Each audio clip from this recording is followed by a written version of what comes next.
வணக்கம், இது உங்கள் விஜய் சமையல்.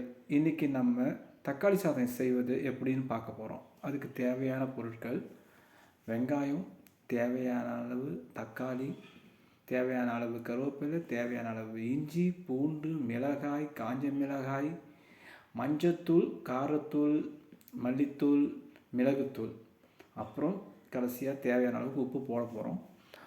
இப்போ நம்ம ஒரு பேன் எடுத்துக்கிறோம். அதில் தேவையான அளவுக்கு எண்ணெயை ஊற்றி நல்லா சுட வச்சுக்கோங்க. எண்ணெய் நல்லா சுட்டதுக்கப்புறம் கடுகு, உளுத்தம் பருப்பு, அதோட கருவேப்பிலை போட்டு, மிளகாய் போட்டு நல்லா தாளிக்கிற மாதிரி தாளிச்சிக்கோங்க. அதோட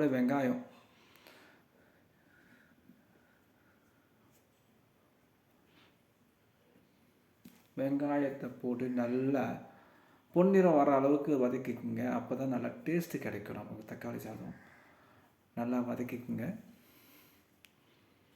வதங்கினதுக்கப்புறம் நம்ம எடுத்து வச்சுருந்த எல்லாமே ஒன்று ஒன்று ஆட் பண்ண போகிறோம். பச்சை மிளகாய், பூண்டு, நறுக்கி வச்ச இஞ்சி. நம்ம இஞ்சி பூண்டு விழுது இங்கே ஆட் பண்ணல, தனித்தனியாக நறுக்கி வச்சுருந்த இஞ்சியும் பூண்டையும் சேர்த்துருக்குறோம். எல்லாத்தையும் வதக்குறோம். அதோட கடைசியாக அரிஞ்சு வச்ச பொடியாக நறுக்கி வச்ச தக்காளியும் சேர்த்து வதக்கிக்குங்க. இந்த தக்காளி பார்த்திங்கன்னா வதங்கும்போது நல்லா குழன்னு ஆயிடணும். சாப்பாடு சாப்பிடும்போது தக்காளி நாக்கில் தென்படவே கூடாது. அந்த அளவுக்கு நல்லா ஸ்மாஷ் பண்ணுற அளவு மாதிரி நல்லா வதக்கி கூழ ஆக்குற அளவுக்கு வதக்கிக்குங்க. அது வதக்கினதுக்கப்புறம் நம்ம தேவையான எடுத்து வச்சுருந்த மஞ்சத்தூள், காரத்தூள், மல்லித்தூள்,